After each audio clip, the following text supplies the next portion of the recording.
Everyone. First of all मेरी ओर से आप सभी को गणतंत्र दिवस की बहुत बहुत शुभकामनाएं।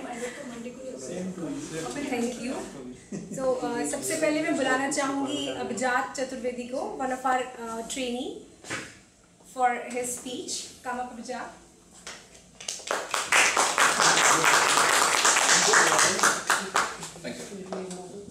आप सबको रिपब्लिक डे की बहुत बहुत शुभकामनाएं।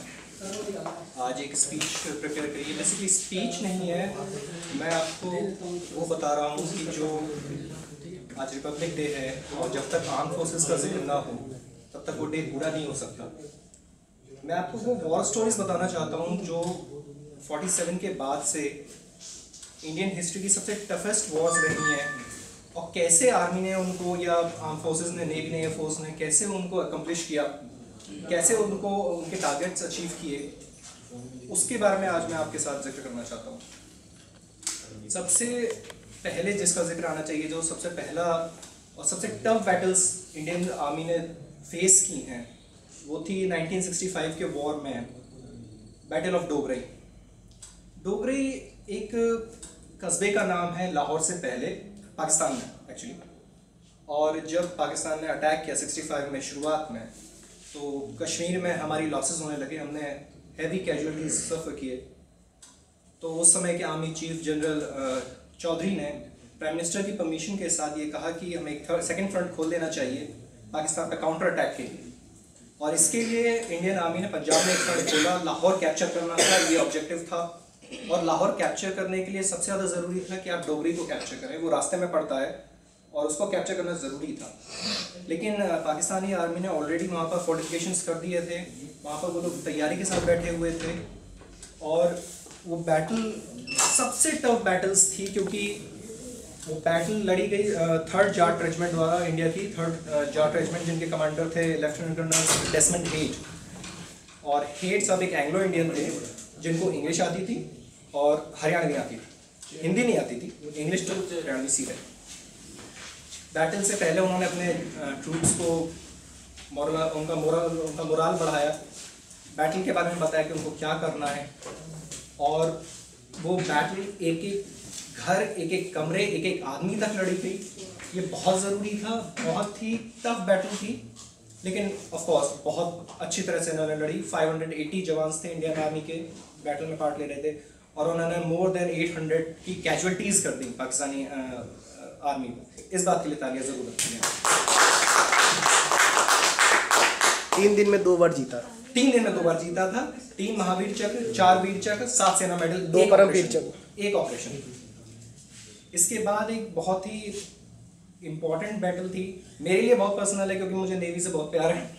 और 71 के वॉर में हुआ था ये, आपके ऑपरेशन ऑपरा और ऑपरेशन ट्राइडेंट। जब 71 में बांग्लादेश लिबरेशन वॉर शुरू हुई, तो इंडियन आर्मी को टास्क दिया गया कि वो ईस्ट पाकिस्तान यानी बांग्लादेश को भी आइसोलेट करें ओशन में, और साथ ही साथ वेस्ट पाकिस्तान में, जो आज पाकिस्तान है, उस पर भी स्ट्राइक्स करें। तो कराची में, जहाँ पर पाकिस्तानी नेवी का हेडक्वार्टर्स है, वहाँ पर इंडियन आर्मी ने दिसंबर 71 में स्ट्राइक किया ऑपरेशन ट्राइडेंट में।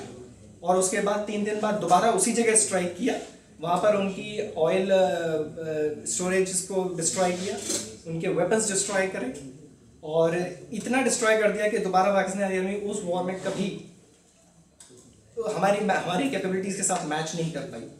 ये एक बहुत बड़ा अचीवमेंट था। ये नेवी का 47 के बाद से इकलौता बड़ा अचीवमेंट है। इकलौता तो नहीं, और भी हैं, पर ये बड़ा अचीवमेंट है। इस बात के लिए ज़रूर तालियां बनती हैं।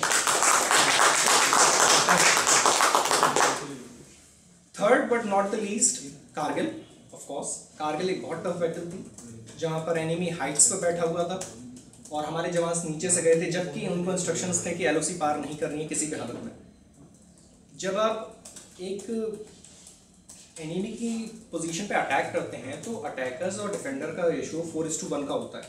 यानी अगर आपके पास 10 आदमी डिफेंड कर रहे हैं पोस्ट को, तो आपको 40 लोगों के पास कम से कम आपको अटैक करना पड़ेगा, तभी आप कैप्चर कर पाएंगे। और माउंटेन्स में ये रेशियो 1:4 से 1:10 हो जाता है। यानी अगर आपके पास 10 आदमी ऊपर बैठे हुए हैं, तो आपको कम से कम 100 आदमी भेजने पड़ेंगे नीचे से, तब कुछ ऊपर जाके पहुंचेंगे और पोस्ट कैप्चर करेंगे। तो इतनी कैजुअलिटीज़ हुई, लेकिन वो बैटल जो जिसके लिए ज़्यादा जानी जाती थी वो तो बोफोर्स गन्स थी। वही बोफोर गन जो राजीव गांधी के ज़माने में खरीदी गई थी और उनके सौदे के दलाली के मामले में प्रधानमंत्री को इस्तीफा देना पड़ा था। लेकिन इन उस गन्स ने इस बैटल में इंडिया के लिए बहुत इंपॉर्टेंट रोल प्ले किया। इतना इंपॉर्टेंट रोल प्ले किया था कि पाकिस्तान ने वॉर के बाद ये खुद एक्सेप्ट किया था कि उनकी 90% कैजुअलिटी सिर्फ इस गन की वजह से हुई है, और ये बहुत बड़ी बात है, ऑफ कोर्स अपने हाथ में बहुत बड़ी बात है। लेकिन इसके बावजूद हम इंडियन आर्मी के सोल्जर्स के गैलेंट को कम नहीं कर सकते, क्योंकि एक एक बैटल बहुत इंपॉर्टेंट थी, एक एक पोस्ट बहुत इंपॉर्टेंट थी। कैप्टन अनुज नैयर थे वहाँ पर, विक्रम बत्रा थे, ऑफ कोर्स सब जानते हो, उनकी पोजीशन, उनकी बैटल्स बहुत डिफिकल्ट थी। और इस तरह की और भी कई बैटल्स रही हैं 47 से लेके आज तक।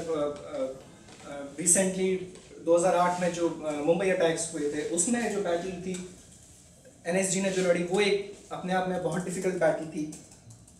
उसके बारे में बताना ज़रूरी है क्योंकि NSG एक ऐसी स्ट्रक्चर है जो एक ऑपरेशन एट अ टाइम के लिए बनाई गई है। वो उस तरह से डिज़ाइन हुई है, उनकी कम्युनिकेशंस, उनका कमांड स्ट्रक्चर इस तरीके का है कि वो एक बार में एक ही ऑपरेशन हैंडल कर सकते हैं।